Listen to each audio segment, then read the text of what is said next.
Hey guys, my name is Marcus and today I'm bringing you my top 15 Star Wars Battlefront 2 tips and tricks that you can use to dominate the Battlefront regardless of whether you're a pro or beginner player.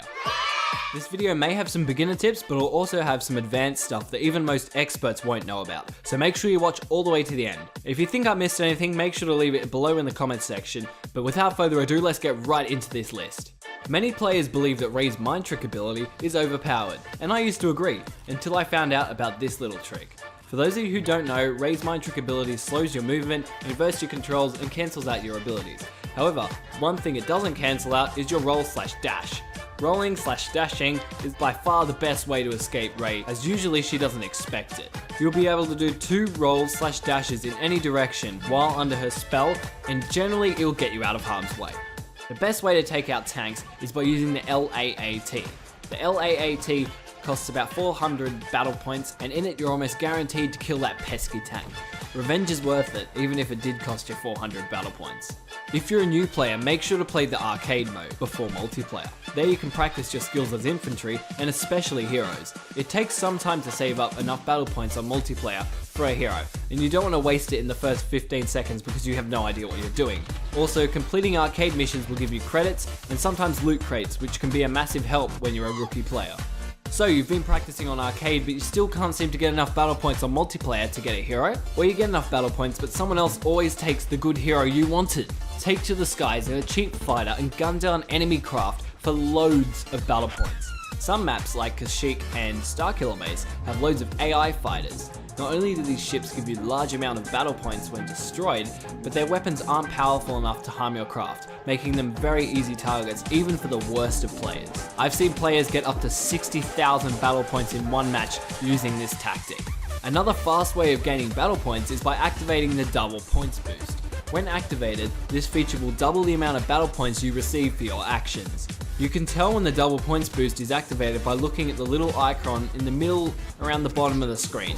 You can trigger this power up by playing. Basically, you just play the way EA wants you to play, such as getting kill streaks, not dying, playing close to your squad, and playing the objective. Definitely a very handy little feature. But speaking of playing the objective gains you large amounts of battle points in general.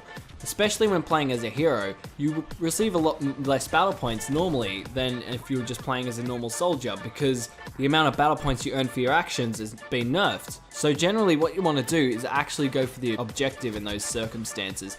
That way you can kind of counter the battle points nerf. Like the previous Battlefront game, in some maps we have speeder bikes. However, there have been a few changes. You can now ride speeder bikes if you're a hero, and you can also have up to 2 people on one speeder bike. When you're the second player on the speeder bike, you have access to a grenade launcher, which makes drive-by shootings especially fun. On Hoth, you can take down the AT-ATs with the snow speeder tow cable. To do so, you have to wait until the walker is damaged, then fly a ship close to the walker, and when they pop up, stay inside the rings. Although you won't receive any notification when the walker's been destroyed, you should hear the crash of its fall and know your job is done. You don't get any points for doing this, but it speeds up the game a bit. Ellie IVs are a great way to earn battle points. This vehicle is really cheap. However, you can get a decent amount of battle points with it before you die. And you will die, it's got terrible health. But each time you die and respawn, you should earn a pretty decent profit. Not only is this a really effective way to get kills and battle points, but it's actually quite satisfying. Now Yoda is a very interesting and powerful hero, and the next few tips will be about him. Although he doesn't seem like a powerful hero on Heroes vs Villains, he's very powerful versus infantry on maps like Galactic Assault. Unlike other heroes, Yoda absorbs enemy fire instead of deflecting them with his lightsaber. Then when he uses the Force Push ability, he throws all that fire right back at them. This will usually result in insta-kills, making your job a lot easier. Yoda can also absorb fire from teammates and throw it back at enemies. Now although Yoda can't block with his saber, he does deflect enemy fire while using his dash attack. This can be a very handy little trick because you can cover ground quickly between yourself and enemies without losing too much health. I personally use this all the time and it's a big help. Unlike many other games, your Plaster Accuracy is not affected by movement or scoping. You can use this to your advantage as it might save you a few seconds, and as we all know, a few seconds can mean the difference between life and death on the battlefront. People who played the original Battlefront probably already know this, but for those who play in third person, you gain a significant advantage over those who play in first person. The reason for this is that playing in third person gives you a much wider range of vision, and it also allows you to see around walls and corners without exposing yourself. This little trick has saved me many times, and although getting used to third person for a first person player is a little bit tricky, it's definitely worth it. When playing as a hero, chain your abilities together for greater effect.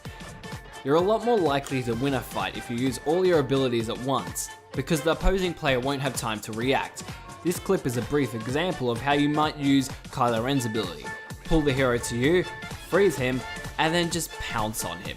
Obviously each hero will have their own special pattern, but spending the time to find it out is definitely worth it in my opinion. The best way to avoid a saber swing is to roll. Ever noticed that it's almost impossible to dodge a saber swing? Because each saber swing has its own mini lock-on system. However, the best way to cancel out that lock-on system is by rolling. Very frustrating for the attacker, but a great trick for the escapee. I see a lot of players who play as Princess Leia forget to use her secondary fire. Her secondary fire is extremely powerful when used correctly and should not be overlooked. Don't underestimate the force jump. The force jump can save your skin, as it's saved mine many times. When a player is jumping around all over the place, it's a lot harder to hit them. So this trick can be used either for offensive or evasive purposes. Now thanks for watching the video all the way to the end. Because you watched it all the way to the end, you're a legend, and I'm going to give you an extra tip. So the most effective way to kill villains and heroes in Heroes vs Villains is by pushing, pulling, dropping, or knocking them off edges.